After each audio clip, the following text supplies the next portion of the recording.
اس کو سمجھ میں نہ آئے. ایک دن اس نے وہ جو پانی پینے آیا تو ان کا بھائی یار یہ تھوڑا ہدیہ لے لو, 500 روپے اس کو کٹھا دے دیا. اس نے تو 500 سارے مہینے میں نہیں دیکھنا تھا. تو اس کو دیکھ کے حیران پریشان جیب میں آ رکھا, اور اب بیٹھے تو کام نہ ہو, 500 روپے اندر سے اچھلے. اب میں بوٹ کیوں پالش کروں, میرا تو پورے مہینے کا گزارا ہو گیا غریب آدمی. تو تھوڑی دیر بیٹھا رہا, پھر نہیں گزارا ہوا تو اپنا بوریا بستر اٹھا اور گھر پہنچ گیا. بیوی نے کہا جلدی کیسے آ گئے؟ کہ بس آج طبیعت ذرا ٹھیک نہیں تھی. اب اس کو بھی نہیں بتا رہا کہ 500 روپے, غریب کو سوچو نا, غریب کو. تو اب بے چین کہاں رکھوں یہ پیسے, کہاں رکھوں؟ ایک گھڑے میں رکھے, اب اس کے پاس سیف تھے. تھوڑی دیر کے بعد خیال ہے گھڑے میں کسی نے ہاتھ ڈالا تو پھر کیا ہوگا, پھر اٹھا کے جیب میں ڈالی. پھر سوچ کہاں رکھوں, کہ فلاں صندوق میں رکھتا ہوں. اس میں رکھے تو پھر خیال آیا کسی نے کھول کے دیکھ لیا تو پھر کیا بنے گا, پھر اٹھا کے پھر جیب میں ڈال لیا. پھر بیٹھ کہاں رکھوں. پھر میں شام ہو گئی, ان کا ایک پوٹلی میں رکھے, پوٹلی کوئی کھول کے دیکھ لی تو اس میں کسی نے اٹھا لیا تو پھر کیا بنے, پھر جیب میں ڈال لیے. اب 4 بائی پہ پڑا, وہی اللہ یہ پیسہ کہاں رکھوں. رات کو میں سو گیا, کسی چور نے آ کے میری جیب سے نکال لیا, پھر کیا بنے گا. کسی اور میں کہیں گر گیا تو پھر کیا بنے گا. ساری رات جاگتا رہا. وہ پیسہ اس کو سونے ہی نہ دے. صبح آنکھیں لال, اب جلدی سے صبح اٹھا, اپنی آ کے کھاری اٹھائی اور بچھائی. جب سیٹھ صاحب آئے تو کہنے لگا سیٹھ صاحب یہ اپنے پیسے واپس. یہ اس کو ہمیشہ فخر سے بیان کرتا کہ میری دکان پر وزیر اعظم خود خریداری کے لیے آتے تھے. جب وہ آتے تھے تو ہم ان کے لیے ساری دکان خالی کر دیتے تھے, سب گاہکوں کو نکال دیتے تھے. تو اللہ تم سے خریدنے آ رہا ہے, کبھی سوچا ہے؟ ان اللہ اشترى من المؤمنین انفسهم واموالهم, مردان کی مومن عورتوں, مردان کے ایمان والے مردوں, اور میں تم سے کچھ خریدنا چاہتا ہوں, سودا دو گے مجھے؟ یا اللہ کیا خریدنا ہے؟ کہ تمہاری جان تمہارے مال کا خریدار ہوں. کیا دو گے میرے مولا؟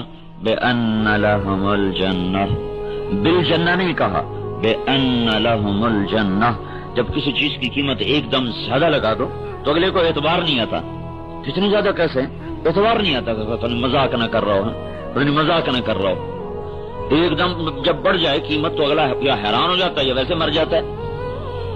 ایک آدمی کا وہ نکل آیا, وہ لاٹری نکل آئی, تو وہ اس کو وہ ڈاکیے کو اس نے کہا, اس ماسٹر نے بھی اس کو بتاؤ تمہاری لاٹری نکلی ہے 10 لاکھ کی, لیکن وہ غریب آدمی اس کو ایک دم نہ بتانا بیچارہ, کہ اس کا کوئی اور اس کو نقصان نہ ہو جائے, آہستہ آہستہ بتانا اس کو. کہا جی اچھا. تو اس کے پاس آیا, کہا جناب آپ کا 50,000 کا انعام نکلے, مجھے کیا دو گے؟ کہا جی آپ کو 1000 روپے آپ کو انعام دوں گا. کہ اگر آپ کا 1 لاکھ نکلے تو پھر کیا دو گے؟ کہا تو میں 5000 دوں گا. اگر تمہارا 5 لاکھ نکلے پھر کیا دو گے؟ کہا وہ اس پر وہ اللہ تعالیٰ نے آپ کی جان مال کے اوپر وہ لگائی ہے, وہ پرچی لگائی ہے. اس پرچی کے اوپر قیمت لکھی ہوئی ہے, 100 روپے, 10 روپے, لاکھ روپے, کروڑ روپے, 50,000 روپے, 50 لاکھ روپے. تو اللہ تعالیٰ نے میری آپ کی جان مال پر پرچی لگائی ہے کہ یہ وہ سودا ہے جس کی قیمت میں نے جنت لگائی ہے.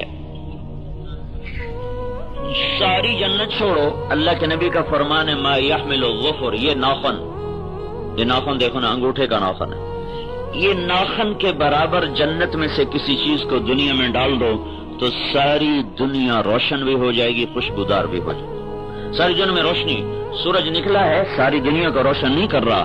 امریکہ میں رات ہو چکی ہے, امریکہ اندھیرے میں ڈوب چکا ہے, پاکستان روشن ہو چکا ہے, لیکن جنت میں سے ایک ناخن کے برابر کسی چیز کو دنیا میں ڈال دو تو سارا جہان, یہ پوری گول زمین کے گرد نور ہی نور پھیل جائے گا, آسمان تک کائنات روشن ہو جائے گی, خوشبودار ہو جائے گی. تو پوری جنت کو سوچو کیا چیز ہے.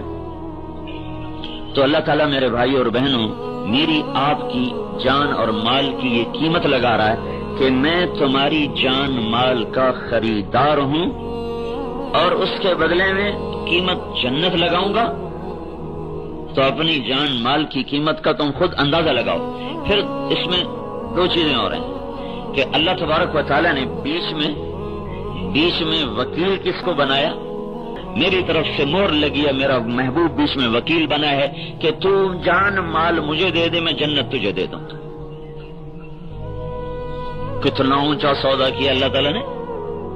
اب یہ جان مال اللہ کو دینے کا مطلب کیا ہے کہ آج کے بعد وہ ہوگا جو میرا اللہ چاہتا ہے. اللہ کی چاہت کیا ہے؟ وہ حضرت محمد صلی اللہ تبارک و تعالی علیہ وسلم کی پاکیزہ زندگی ہے۔ اللہ وہ چاہتا ہے جو حضرت محمد صلی اللہ تبارک و تعالی علیہ وسلم لے کر آئے، اس میں ڈھل جانا یہ ہماری کامیابی، ہماری عزت اور سلامتی ہے۔ اللہ کی چاہتوں کا پورا کرنا یہ جنت کا راستہ ہے، یہ مردوں کے لیے بھی اور عورتوں کے لیے بھی۔ اللہ کی طرف قدم اٹھانے کے لیے سب سے پہلی چیز ہے اللہ پر ایمان لانا، اللہ کو وحدہ لا شریک مان کر دل کی گہرائیوں میں اس کے تعلق کو اتارنا اور اپنی زندگی کی ہر چیز میں رجوع اللہ کی طرف کرنا، ہر حاجت، ہر مصیبت اور مشکل میں اللہ کے سامنے ہاتھ اٹھانا۔ فلا تدعوا مع اللہ احدا، اللہ کے سوا کسی اور کو نہ پکارنا۔ الیس اللہ بکاف عبدا، تمہارا اللہ اکیلا تمہیں کافی ہے، اس کے خزانے بے شمار ہیں، اس کی قدرت لامحدود ہے، اس کی سلطنت نامحدود ہے، اس کے ملک کی ابتدا کوئی نہیں، انتہا کوئی نہیں، اس کی عطا کی ابتدا کوئی نہیں، انتہا کوئی نہیں۔ وہ اپنے خزانوں میں سے سب کچھ تمہیں دے دے تمہارا چاہا تو بھی ایک قطرے کے برابر کمی کوئی نہیں۔ لہذا فاعلم انہ لا الہ الا اللہ، سب سے پہلا علم یہ ہے کہ یہ دل کی گہرائیوں سے بولو کہ اللہ سب کچھ ہے، اللہ کے سوا۔ صرف اتنا نہیں، لا الہ الا اللہ، کوئی حفیظ نہیں اللہ کے سوا، لا الہ الا اللہ، کوئی رزق دینے والا نہیں اللہ کے سوا، لا الہ الا اللہ، کوئی حفاظت کرنے والا نہیں اللہ کے سوا، لا الہ الا اللہ، کوئی چین دینے والا نہیں اللہ کے سوا، لا الہ الا اللہ، کہیں سے کوئی کام نہیں بنا سکتا اللہ کے سوا، لا الہ الا اللہ، کسی سے رزق نہیں ملتا اللہ کے سوا، لا الہ الا اللہ، کہیں سے شفا نہیں ملتی اللہ کے سوا، لا الہ الا اللہ، کہیں سے عزت نہیں ملتی اللہ کے سوا، لا الہ الا اللہ، کہیں سے بلندیاں نہیں ملتی اللہ کے سوا، لا الہ الا اللہ، کہیں سے چین امن نہیں آتا اللہ کے سوا، لا الہ الا اللہ، کہیں سے محبتیں نہیں ملتی اللہ کے سوا، لا الہ الا اللہ، کوئی نہیں نیچے کر سکتا اللہ کے سوا، لا الہ الا اللہ، کوئی زندگی نہیں دے سکتا اللہ کے سوا، لا الہ الا اللہ، کوئی موت نہیں دے سکتا اللہ کے سوا، لا الہ الا اللہ، کوئی مردے کو کھڑا نہیں کر سکتا اللہ کے سوا، لا الہ الا اللہ، ہر ایک سے لا لا لا لا، جیسے چھری کاٹ رہی ہے، کاٹ رہی دھاگے کاٹ رہی، ادھر سے ہر چیز سے کٹ کر ابراہیم کا نعرہ لگاؤ، انی وجہت وجہی للذی فطر السماوات والارض حنیفا وما انا من المشرکین، میں نے سب سے منہ موڑا، میں ہر چیز برابر ہے جب اللہ میرے ساتھ ہو گیا، جب اللہ میرے ساتھ ہو گیا، اللہ سے خریداری ہو رہی ہے۔ پہلی کیا بات ہے؟ اللہ نے جان لے دی، مان لے لیا، اب کیا کرو کا اندر میں میرا ایمان پیدا کرو کہ اللہ سب کچھ، اللہ کا سب کچھ، کوئی کچھ نہیں، کسی کا کچھ نہیں، چاہتوں سے کرتا ہے۔ یمسسک اللہ بضر فلا کاشف لہ الا ہو، وہ روکے تو کوئی دے نہیں سکتا، وَإِن يُرِدْكَ بِخَيْرٍ فَلَا رَادَّ لِفَضْلِهِ، اور وہ دے دے تو کوئی روک نہیں سکتا۔ بھڑکتی آگ ہے، لپکتے شعلے ہیں، اڑتی ہوئی چنگاریاں ہیں، سارا بابل انتظار میں ہے۔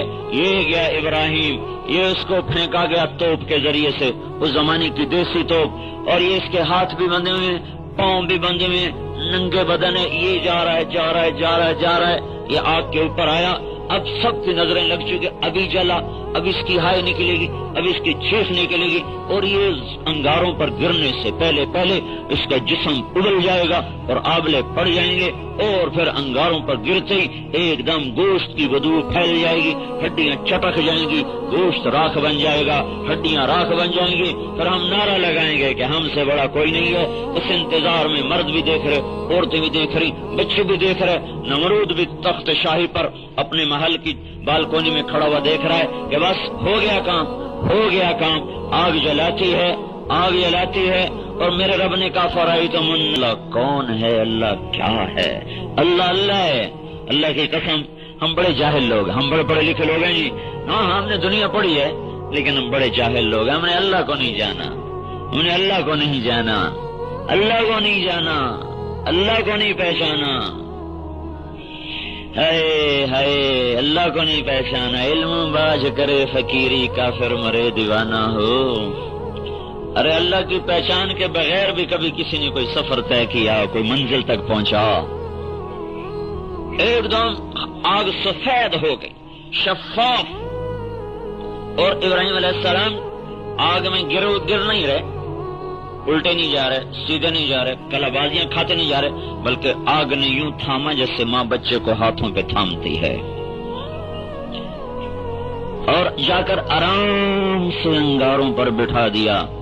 دیکھنے والوں نے دیکھا، سننے والوں نے سننے والے سن نہ سکے کہ ایک اوپر سے پیغام آیا، ایک آواز آئی جو صرف آگ نے سنی، کسی نے نہیں سنی، یا نارو کونی بردا وسلاما علی ابراہیم، یا نارو اے آگ، کیونکہ یا نارو تھا، یا نار اے آگ، الف لام نہیں تھا نا، ساری دنیا کی آگ کو جیسے خطاب ہو گیا۔ تو ایک حدیث میں آتا ہے جب اللہ نے کہا یا نارو کونی بردن وسلاما، ساری دنیا کی آگ 3 دن کے لیے۔ یوسف علیہ السلام کے بھائی مصر سے نکلے ہی تھے کہ یعقوب کہنے لگے انی لاجد ریح یوسف لولا ان تفندون، اگر مجھے پاگل نہ سمجھو تو یوسف کی خوشبو آ رہی ہے، ہاں گلوں میں رنگ بھرے باد نو بہار چلے، آج کہیں سے یار کی خوشبو آ رہی ہے۔ تو وہ کہنے لگے تاللہ انک لفی ضلالک القدیم، تو وہ پرانی اپنی باتوں پر آیا اور مر کھپ گیا، لیکن وہ آئے، وہ قمیص بھی وہی قمیص ہے جو جبریل نے آ کر ابراہیم علیہ السلام کو پہنائی تھی، آگ کے ڈھیر پر۔ ساری دنیا کی کیمسٹری کا علم فیل ہو گیا، کیمسٹری، بایو کیمسٹری، کیمسٹری کا علم یہ کہتا ہے کہ آگ اور گوشت کے ملنے پر کیمیکل ریئیکشن ہو کر گوشت کو جلنا چاہیے، ہڈیوں کو جلنا چاہیے۔ میرا اللہ کہتا ہے نہیں جلنے دوں گا، جلا کے دکھاؤ، نہیں کرنے دوں گا، کر کے دکھاؤ، کر کے رہوں گا، روک کے دکھاؤ۔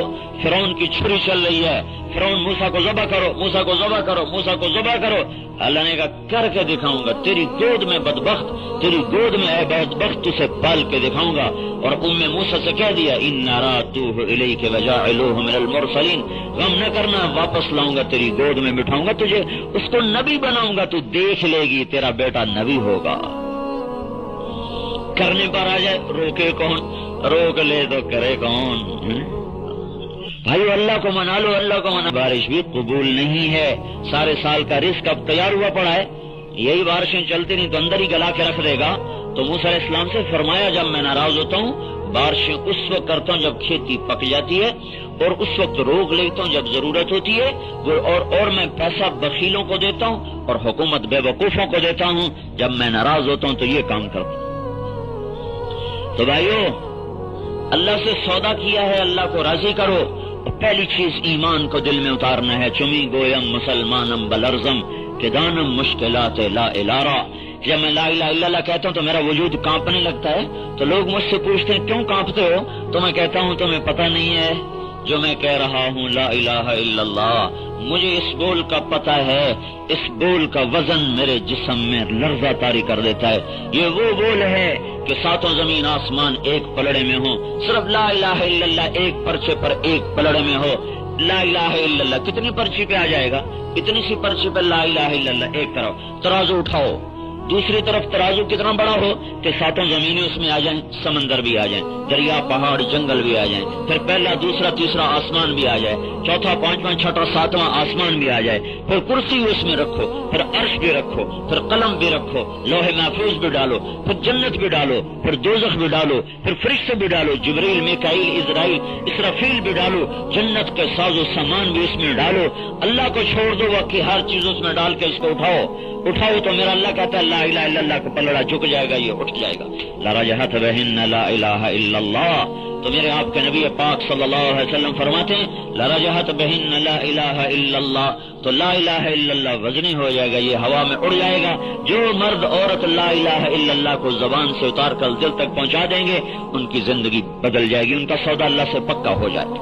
اس کو اخلاق نہیں کہتے، چاہے اس کا کعبہ اس کا، یہ اس کا مسکے کا نام اخلاق نہیں ہے۔ اخلاق کیا ہے؟ توصل من قطعک، کیونکہ ہمارے نبی نے فرمایا ابو ہریرہ سے، ابو ہریرہ اپنے اخلاق ٹھیک کرو۔ کہ یا رسول اللہ اچھے اخلاق کیا ہوتے ہیں؟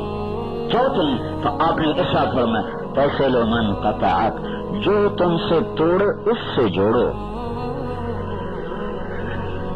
وتعطی من حرمک، جو تیرا حق مار لے تم اس کا حق ادا کرو، وتعفو عن من ظلمک، جو تم پر زیادتی کرے اس کو معاف کر دو۔ اريد ان يكمل ایمانی، میں ایمان کامل بنانا چاہتا ہوں۔ کیسے ہوگا؟ کا اخلاق اچھے کر۔ ہمارے اخلاق کون سے ہیں؟ جو بخیر کہے اس کو بخیر کہو، جو بخیر نہ کہے اسے نہ کہو، ایسے ہی کہ نہیں؟ جو تڑے ماشا کرے اس کو تم بھی تڑا ماشا کرو، جو تمہیں تڑا ماشا نہ کرے تم بھی نہ کرو، اس کو تولے ماشے میں دھکا دے دو۔ جو تمہارا حال پوچھنا ہے اس کا حال پوچھو، جو نہ پوچھنا ہے نہ پوچھو۔ یہ اخلاق نہیں ہے، یہ کاروبار ہے، کاروبار، پالیسی ہے، پالیسی، معاملہ ہے، معاملہ، ڈیل ہے، ڈیل۔ جس نے سلام کیا ہم نے سلام کیا، جس نے نہیں کیا ہم نے کوئی نہیں کیا، جو میں پوچھنے ہم پوچھنے چلے گئے، جو نہیں آیا ہم نہیں گئے۔ اخلاق اس سے عالی درجہ بتایا جا رہا، فاصل من قطعک وتعطی من حرمک وتعفو عن من ظلمک، توڑنے والے سے جوڑو۔ سنو بتا دوں، 100 نفل پڑھنے آسان ہے، جو منہ موڑ کے گزر جائے اس کو سلام کرنا مشکل ہے۔ 1 سال پیدل سفر کروا لو، نفس سے کرے گا۔ جو حال پوچھنے نہیں آتا نا اس کا حال پوچھنے 2 قدم نہیں جائے گا چل کے۔ ساری رات طواف کرنے کو تیار ہے، ساری رات طواف کرنے کو اس کا نفس تیار ہو جائے گا، لیکن جو اس کی بیماری پر اس کو پوچھنے نہیں آیا اس کو پوچھنے کوئی نہیں جائے گا، ساتھ میں اس کا گھر ہے۔ 4 قدم پہ مرگ ہوگی، اس کے جنازے میں نہیں جا رہا، لیکن مجھے کیوں نہیں جا رہا؟ ہماری دفعہ کوئی نہیں آیا تھا، ہم نہیں جائیں گے۔ اور کراچی جا رہا ہے، وہ کہاں جا رہے ہو؟ جنازہ ہو گیا بدبخت، وہ 4 قدم پر تو گیا نہیں تھا، کراچی کیوں جا رہا ہے؟ وہ آیا تھا، ہمیں جانا پڑے گا۔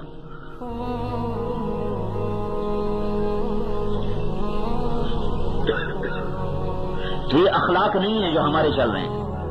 ہمارے پتہ ہے ہمارے پنجاب میں دیہاتوں میں ہمارا جو زمیندارہ کلچر ہے اس میں چونکہ مخصوص لوگ ہیں نا تو دیکھتے رہتے ہیں، ایک آدمی مر گیا تو وہ دیکھتے ہیں نظروں میں کون آیا جنازے میں، نظر میں ہوتا ہے۔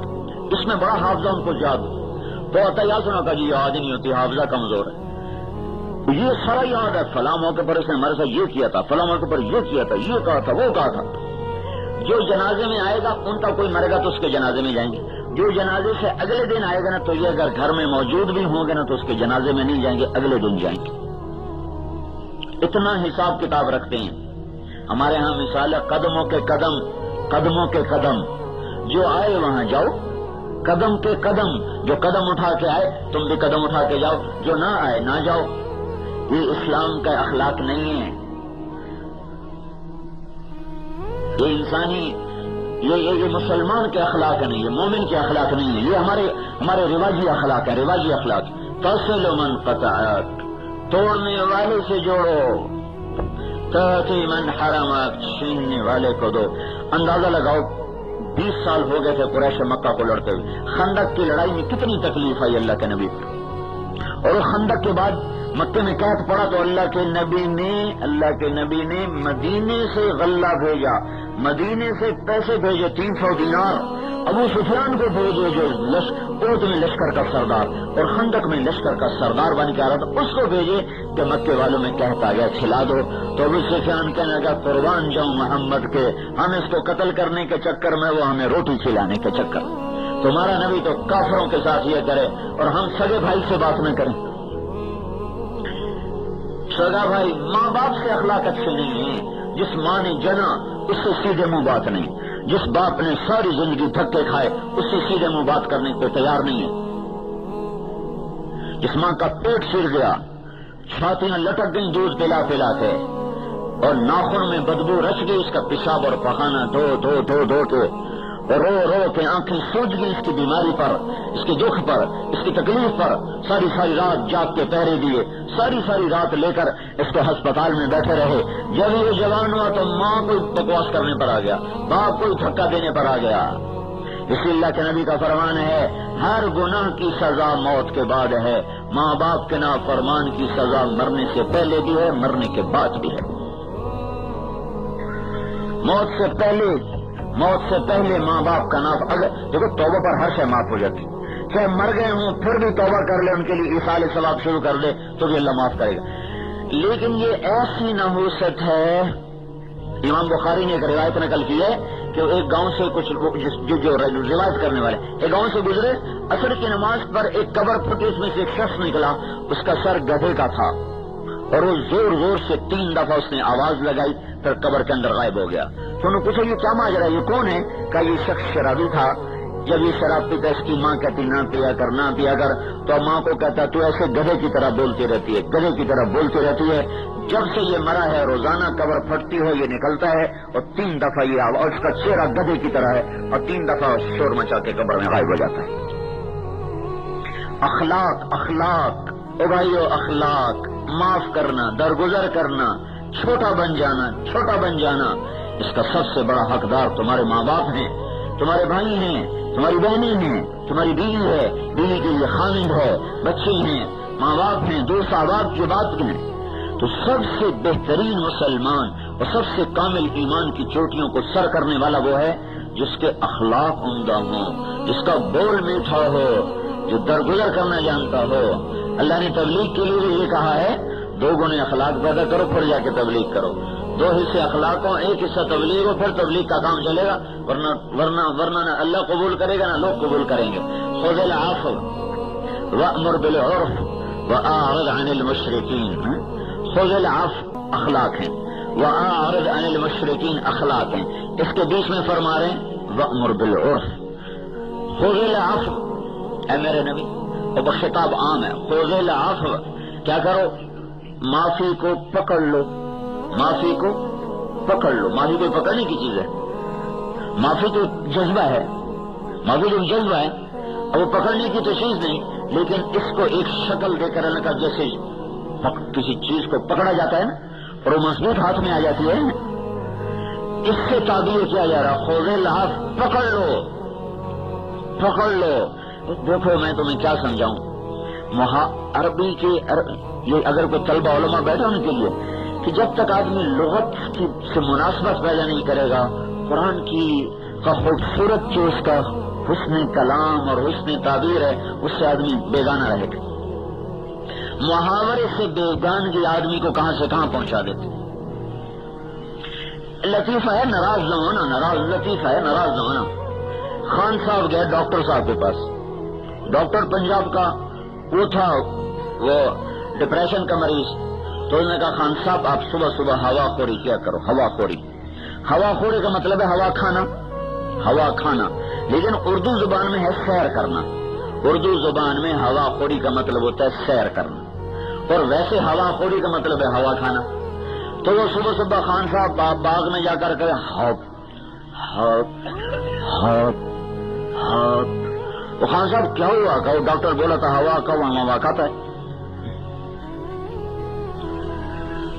خذ العفو، محاورے کے پتہ نہ ہونے کی وجہ سے ایسے گزر جاتے ہیں، کیا ان پڑھ کیا پڑھا لکھا کے جگہ کیا معاف کرو معاف کرو، خذ العفو معاف کرو، نہیں اللہ کیا کہہ رہا ہے خذ العفو۔ ایسے دیکھ رہے میں نے کیسے پکڑا سرانے کو، اس کا مطلب ہے خذ العفو۔ اب کوئی زور سے چھڑائے گا تو چھوٹے گا، ویسے نہیں چھوڑتا، خود معاف کرنے کو ایسے پکڑ لو، تو جتنا رشتہ بڑا ہو اتنا اس کو زیادہ مضبوطی سے پکڑو۔ ماں ہے، باپ ہے، بڑا بھائی ہے، چاچا ہے، ماموں ہے، دادی ہے، نانی ہے، نانا ہے، خامد ہے، بیوی ہے، جتنے رشتے قرب کے ہوں اتنا زیادہ اس کو مضبوطی سے پکڑو۔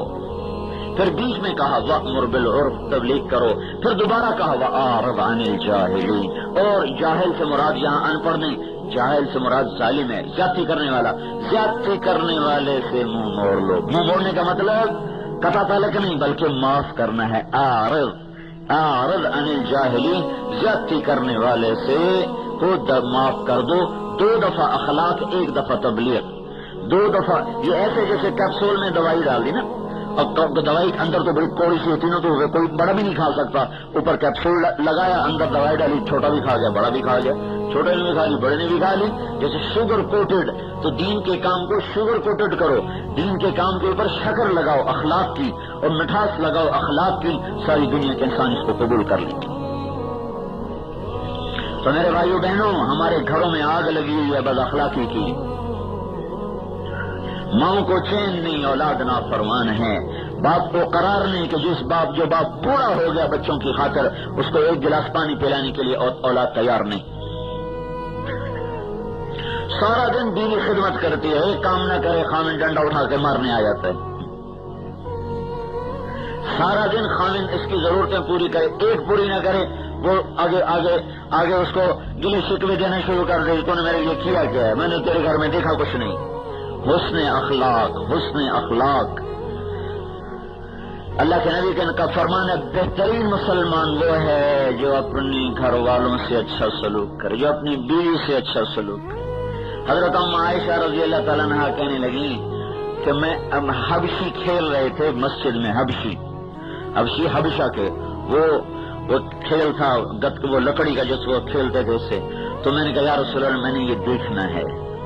سن رہے ہو یا رسول اللہ میں نے یہ دیکھنا ہے. تو آپ نے کہا اچھا آ جاؤ میرے ساتھ. تو آپ دروازے میں کھڑے ہو گئے، پردے آپ نے اپنے جسم کو پردہ بنا لیا، اور حضرت عائشہ رضی اللہ تعالیٰ عنہ آپ کے کندھے کے ساتھ لگ گئیں، اور ایسے کندھے پر تھوڑی رکھ کر اور تھوڑی سی اوٹ کر کے تو آپ نے دیکھنا شروع کیا. اور حضرت عائشہ فرماتی ہیں جب تک میں نہیں ہٹی اللہ کے نبی کھڑے مجھے دکھاتے رہے. تم تو بیویوں کو تالے لگا کے چلے جاتے ہو.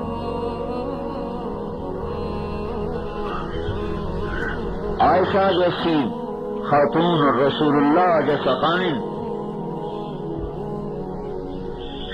جب تک خود نہیں ہٹی واپس نہیں ہٹے.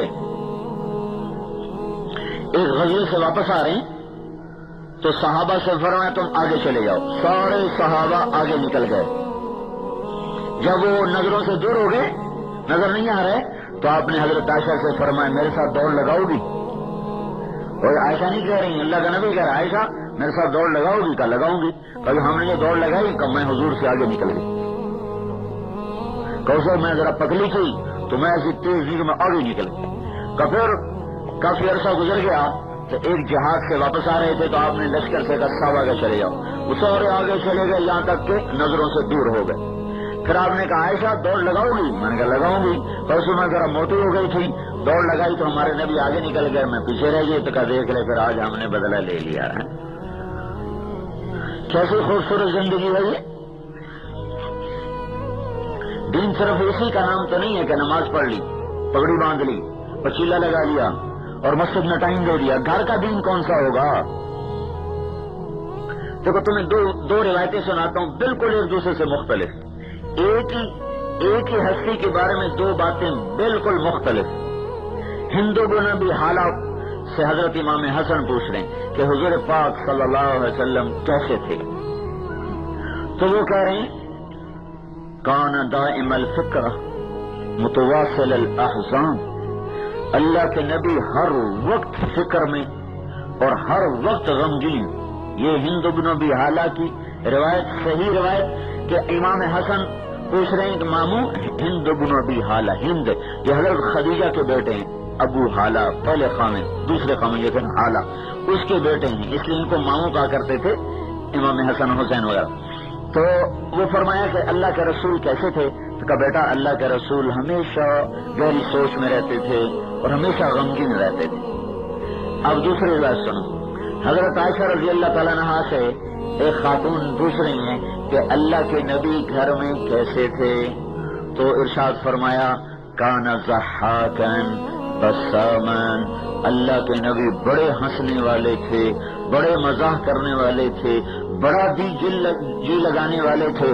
ضحاکن بسامن، چہرہ ہر وقت خوش، چہرہ کھلا ہوا، چہرہ کھلا ہوا، چہرہ ہنستا ہوا، مسکراتے ہوئے، ہنسی مزاح کرتے ہوئے. اب بتاؤ ایک روایت کہہ رہی ہے ہر وقت ہنستے ہوئے، دوسری روایت کہہ رہی ہے ہر وقت غمگین ہیں. ایک ہستی کے دو روپ ہیں. ایک روپ گھر کا ہے جس میں آپ ہنستے ہیں مسکراتے ہیں، ایک روپ بازار کا باہر کا ہے جس میں آپ سنجیدہ ہیں غمگین ہیں. جب آپ گھر میں آتے ہیں تو وہ روپ باہر، وہ کپڑے باہر اتار دیتے ہیں اور گھر آ کر وہ لباس پہنتے ہیں جو گھر والوں کی ضرورت ہے. ہن لباس لکم وانتم لباس لہن. کیا اللہ پاک نے کمال کیا ہے میاں بیوی کے آپس کے جوڑ کو بتانے کے لیے جو لفظ استعمال کیے ہیں, ہن لباس لکم وانتم لباس لہن. انتہا یعنی اس کو اچھی طرح تعبیر کرنے کے لیے اردو زبان میں زور لگانا پڑے گا, زور جو میرے پاس ہے نہیں. ہن لباس لکم وانتم لباس لہن, یہ تمہارا لباس ہیں, تم ان کا لباس ہو. عورت کا ذکر پہلے کیا, تمہارا ذکر بعد میں کیا. ہن لباس لکم, یہ تمہارا لباس ہیں. لباس سے کیا ہوتا ہے؟ زینت پیدا ہوتی. لباس سے کیا ہوتا ہے؟ پردہ ہوتا ہے. لباس سے کیا ہوتا ہے؟ گرمی سردی سے بچاؤ ہوتا ہے. لباس سے کیا ہوتا ہے؟ انسان معاشرے میں بیٹھ سکتا ہے, مجلس میں بیٹھ سکتا ہے. اور پتہ نہیں اس میں کتنے اشارات چھپے ہوئے ہیں. لباس, لفظ لباس بتانا یہ تھا کہ آپس میں اس طرح پیار محبت سے رہو. اپنا کرتا کبھی پھاڑا؟ کبھی کوئی پاگل ہو جائے تو کرتا پھاڑتا ہے. اگر کرتے پر نشان پڑ جائے تو اگلے کو کہتے یار دیکھو تو نے میرا کرتا ہی خراب کر دیا. بعض اوقات تو جلدی میں اٹھتے ہیں نا تو اپنے ہی ہاتھ سے نا یہ کرتا پھٹ جاتا ہے تو خود افسوس ہوتا ہے یار دیکھو کرتا ہی پھٹ گیا, کرتا ہی پھٹ گیا ہے. اپنے ہاتھوں سے کوئی اپنا لباس پھاڑتا ہے تو اللہ یوں کہہ رہا تم کیسے پاگل ہو کہ اپنے کرتے کی تو حفاظت کرتے اور بیوی کے ساتھ بدتمیزی کرتے ہو. اور بیوی کو سمجھا رہا ہے کہ اپنی زیب و زینت کی تو حفاظت کرتی اور خامد کے ساتھ بدتمیزی کرتی ہے. ہن لباس لکم وانتم لباس لہن. بہترین مسلمان جو گھر والوں سے حسن سلوک کرے, جس کے گھر میں بیٹی پیدا ہو اور وہ برا نہ منائے تو آسمان سے ایک فرشتہ اترتا ہے اور وہ اس کے اوپر پر بچھا دیتا ہے, ماں پر بھی بیٹی پر بھی, اور یوں کہتا ہے تو بھی کمزور تیری ماں بھی کمزور, جو تم دونوں پہ خرچ کرے گا اللہ اس کا ساتھی بن جائے.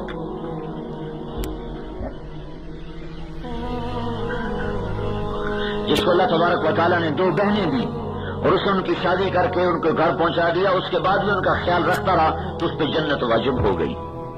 جس کو اللہ نے دو بیٹیاں دی اور ان کی شادی کر کے ان کو رخصت کیا, ان کا پورا خیال رکھا, مر گیا, اس پر جنت واجب ہو گئی. جس کو اللہ نے ایک بیٹی کی اس کی شادی کر دی, اس کو پروان چڑھایا, پرورش کی, شادی کی, اس کو گھر پہنچایا, آپ نے وہ اور میں جنت میں یوں اکٹھے ہو گئے.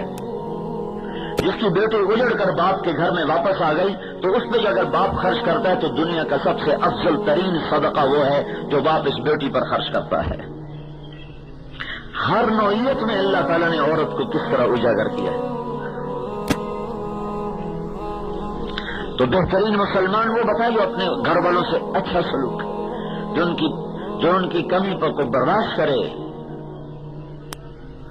عربوں میں دستور تھا عورتوں کو مارتے تھے, پھر ایسا خوار کرتے تھے اور 10 شادیاں 20 شادیاں, جب چاہا طلاق دے دی, طلاق کے بعد پھر چاہا واپس کر لیا اور طلاق دے کے بیچ میں کھڑا کر دیا, بالکل خوار کا. تو اسلام نے آ کر حدود 3 طلاق کے بعد اگر دوبارہ قدم اٹھایا تو تیرا پر عورت حرام ہو چکی ہے. یہ عورت کی عزت نفس ہے, یہ عورت کی عزت نفس ہے کہ تو 3 دفعہ اس کو کہہ چکا ہے اب یہ تیرے قریب نہیں آ سکتی. جاؤ اپنی اس غلطی پر خود بیٹھ کے اگر آنسو بہاؤ, اللہ نے حق دیا. پھر چونکہ اسلام معاشرت تو آہستہ آہستہ معاشرت تو مدینے میں جا کے بنی ہے, تو پھر عورتیں آ کر شکایت کی یا رسول اللہ ہمیں مارتے ہیں ہمارے خامن. پھر آپ نے ایک دفعہ سب کو سخت ڈانٹا اس بات پر کہ تمہیں کیا ہو گیا, تم ایسی بدتمیزی کرتے ہو کہ ان کو مارنے لگ جاتے جو تمہارے لیے سب کچھ اپنا قربان کر کے رکھ دیتی.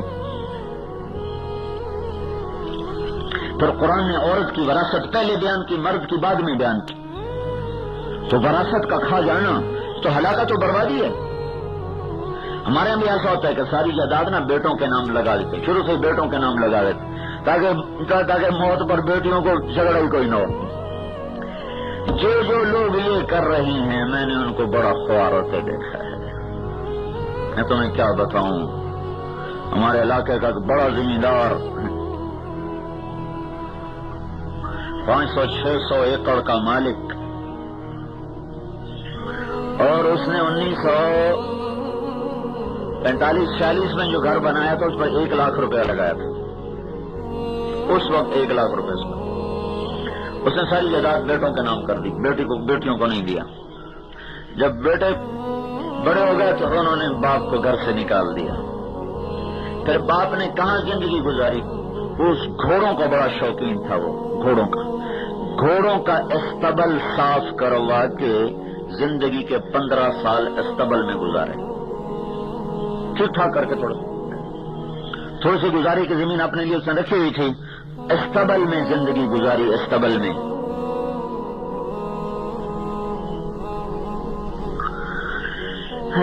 دیکھ کا ایک دانہ ہی دیکھ کے پتہ چل جاتا کچی ہے کہ پکی ہے۔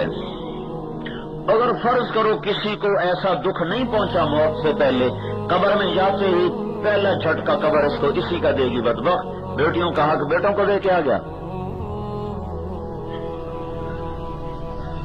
جائیداد تو مجھے میرے اللہ نے دی، پھر میرے اللہ نے کہا بیٹی کا بھی حصہ ہے، بیٹے کا بھی حصہ ہے، للذکر مثل حظ الانثیین۔ تو کتنا ظلم و ستم ہو رہا ہے کہ سارے سرحد میں کوئی نہیں ہے جو بیٹیوں کو حصہ دے اور اس کی دعوت دے، اس کی بات چلائے۔ 2 سال بعد آیا ہوں، پھر شور مچا رہا ہوں، بہنوں کو حصہ دو، بیٹیوں کو حصہ دو۔ پورے دین پر چلنے کا نام شریعت ہے، پورے دین پر چلنے کا نام اسلام ہے، پورے دین پر چلنے کا نام تبلیغ ہے۔ اگر گھر میں حسن سلوک نہیں ہے تو یہ در در پھر کے کیا سیکھ کے آیا ہے؟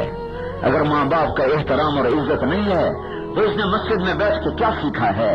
اگر اس کی دکان کا ترازو صحیح نہیں ہے تو اس نے اللہ سے ہونے کا کیا سیکھا ہے؟ من غش فلیس منا، من غش فلیس منا، جس نے دھوکہ دیا میری امت سے خارج ہو گیا۔ کتنی سخت بات ہے۔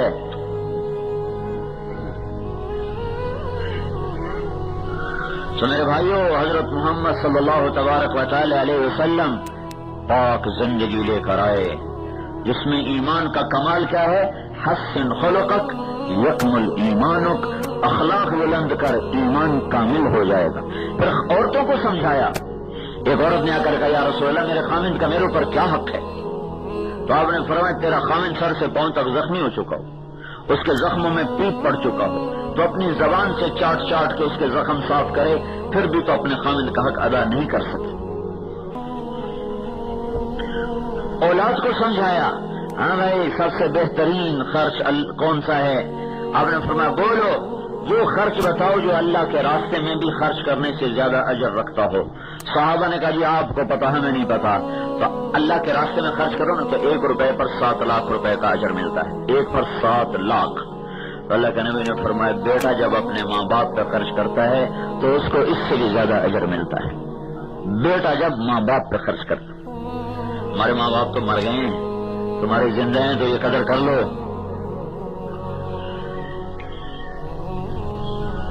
دعا لے لو کسی طرح دعا۔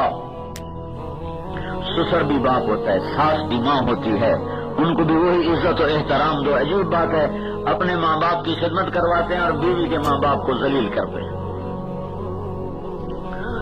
کہتے میری ماں کے آگے اف نہ کر، میرے باپ کے آگے چڑ نہ کر، اور خود اپنے سسر کو آنکھیں دکھاتا ہے جیسے دشمن کھڑو۔ بیٹی اپنے ہاتھوں سے روانہ کر اسی سے ٹکر لیے۔